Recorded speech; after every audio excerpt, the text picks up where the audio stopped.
अर्चना कौशिक ने लिखा है, नमन आपको, क्या कल्पना की शक्ति को विकसित करने का उपाय है?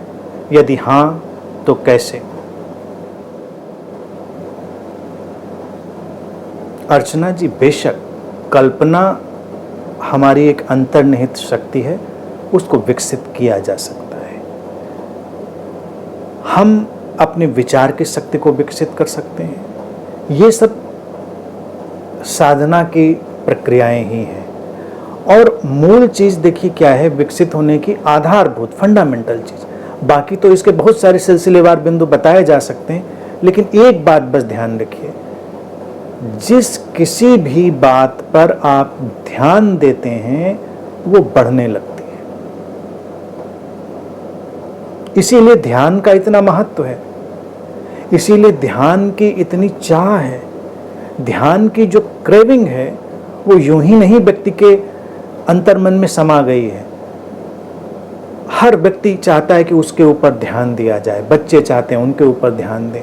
आप पेड़ पौधों पर ध्यान देते हैं तो वो अलग हो जाते हैं। आपके जो पशु पक्षी हैं वो भी ध्यान खींचते हैं, और जब आप उन पर ध्यान देते हैं तो वो अलग हो जाते हैं, उनके अंदर अलग संभावनाएं खुलने लगती हैं। इसीलिए जीवन में सबसे दुखद चीज़ व्यक्ति के लिए क्या होती है कि उसके ऊपर कोई ध्यान नहीं देता। ध्यान एक बहुत ही कीमती चीज़ है।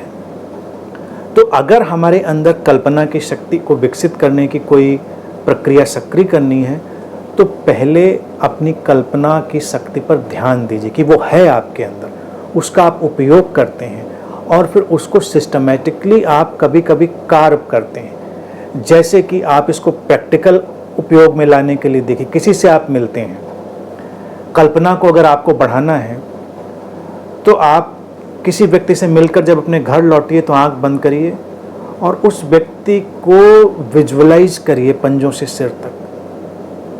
कैसे कपड़े पहने थे उसने, पैर कैसे थे, उसका हाथों का ढंग कैसा था, उसका चेहरा कैसा था, आंखें कैसी थी, होंठ कैसे थे, बाल कैसे थे, कलर, टेक्सचर, डिटेल, जितने डिटेल में आप जा सकते हैं याद करने की कोशिश करिए। आप हैरान होंगे कि हम लोग बड़ी मोटी मोटी सी मेमोरी में चलते हैं। हम किसी से मिलते हैं, अच्छा ठीक है, और जब याद करने बैठते हैं तो कुछ याद नहीं आता, मोटा मोटा सा एक धुंधला धुंधला सा चेहरा याद आता है।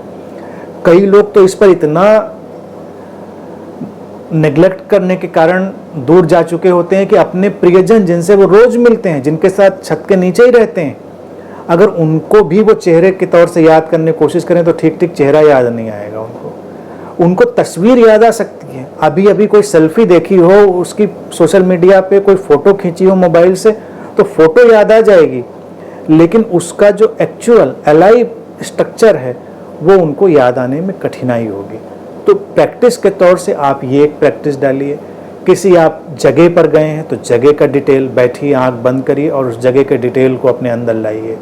क्या था, कोई घर था तो घर में क्या था, आप किसी कमरे में गए थे, कमरा कैसा था, फर्नीचर कैसा था, कर्टन कैसे थे, क्या क्या था वहाँ पर, आप कितना डिटेल में जा सकते हैं आप जाइए। तो ये एक तरह से कल्पना की मसल्स विकसित करने की एक्सरसाइज हो जाएगी। आपकी कल्पना और डीप जाने की तरफ बढ़ेगी।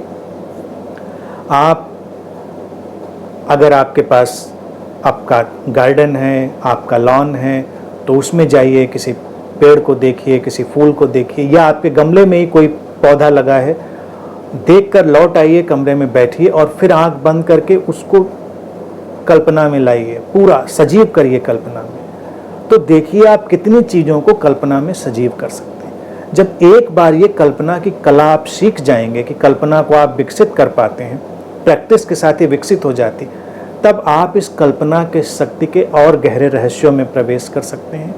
कल्पना फिर आपके लिए एक बहुत ही शक्तिशाली उपकरण का काम करने लग सकती है, क्योंकि जीवन जो है वो हमारी कल्पना का ही एक विस्तार है। सबने अपने अपने जीवन को अपने अपने ढंग से कल्पित किया हुआ है, इमेजिन किया हुआ है। तो आप अपनी कल्पनाओं को फिर शिफ्ट कर सकते हैं, बदल सकते हैं। विजुअलाइजेशन के आप बहुत स्ट्रांग यूज कर सकते हैं। इसी तरह से अगर कोई पूछे विचार की शक्ति को कैसे विकसित करें, तो विचारों को लिखिए, विचारों को ऑब्जर्व करिए, विचारों को पकड़िए, क्योंकि विचार आया आपके अंदर से और बह गया, आपने कभी उसको पकड़ा नहीं। जो लोग सृजनशील होते हैं, कुछ चीज़ें लिख पाते हैं, अच्छी विचारों को संयोजित कर पाते हैं, उनके अंदर कोई ऐसी खास चीज़ नहीं है, उन्होंने बस विचारों को पकड़ना सीख लिया है। तुम्हारे अंतर आकाश में कोई विचार गुजरा और तुमने उस पर ध्यान दिया, अटेंशन दिया और तुमने उसको पकड़ लिया, वो विचार फिर तुम्हारे लिए विकसित होने लगेगा। ये जितनी भी विचार और कल्पना की शक्तियां हैं, ये उन बीजों की तरह हैं जो हवा में उड़ रही हैं। तुम उनको पकड़ते हो, वो उनको एक ज़मीन मिल जाती है, फिर उनके अंकुर फूटते हैं, फिर वो विकसित होने लगते हैं। तो ये सारी आप एक्सरसाइजेज कर सकते हैं और मूल बात है ध्यान, अटेंशन। जीवन में सुंदरता को विकसित करना है, सुंदरता पर ध्यान दीजिए। कुरूपता को विकसित करना है, कुरूपता पे ध्यान दीजिए। जीवन में नेगेटिविटी बढ़ानी है तो उस पर ध्यान दीजिए, पॉजिटिविटी बढ़ानी है उस पर ध्यान दीजिए। किसी से मिलिए तो उसके अगर अच्छे चीज़ों को आप ध्यान में ला पाते हैं तो आप उनको बढ़ाने में सहायक हो जाएंगे। बुरी चीज़ों को ध्यान में ले पाते हैं तो उनको बढ़ाने में, अपने भीतर, दूसरे के भीतर नहीं, अपने भीतर। तो ये हमारा चुनाव है। तो हमारा जीवन तो एक कलाकृति की तरह है, वो बिल्कुल एक आर्ट पीस है। उस कलाकृति में आप कैसे रंगों का चुनाव करते हैं, वो चुनाव अटेंशन है, वो ध्यान है। तो इसीलिए ध्यान केवल आंख बंद करके बैठना ही नहीं है, ध्यान है ध्यान की ऊर्जा, ध्यान की प्रवृत्ति, ध्यान की टेंडेंसी, ध्यान का जो टेक्सचर है उसको हर तरफ फैलाना, हर चीज़ पर ले जाना। आप स्वस्थ होना चाहते हैं तो अपने स्वास्थ्य पर ध्यान दीजिए। कितने लोग स्वास्थ्य पर ध्यान देते हैं आप बताइए? आप जब ध्यान देते हैं तो अपनी बीमारी पर ध्यान देते हैं, अपने अस्वास्थ्य पर ध्यान देते हैं। वहीं पर तो कल्पना की शक्ति का उल्टा उपयोग शुरू हो जाता है। आप बैठिए और अपने स्वास्थ्य की शक्ति पर ध्यान ले जाइए कि स्वास्थ्य ने आपको क्या क्या शक्ति दी है। आप बीमारियों को थोड़ी देर के लिए हटा दीजिए। जैसे कबीर कहते हैं ना कि साधु का स्वभाव ऐसा होता है सूप जैसा। सूप जानते हैं ना, जो गांव से लोग जुड़े हुए हैं, या मैं नहीं जानता सूप कितने लोग जानते हैं। एक अनाज को ऐसे उड़ाने की कोई चीज़ होती है, वो तीलियों से बनाते हैं उसको, सूप को। तो आपने उसमें चावल डाला, आपने उसको पटका तो उसकी भूसी निकल जाती, फिर चावल रह जाता है। तो वो सूप का ये उपयोग किया जाता रहा है ट्रेडिशनली। तो कबीर कहते हैं साधु ऐसा जैसे सूप सुभाए,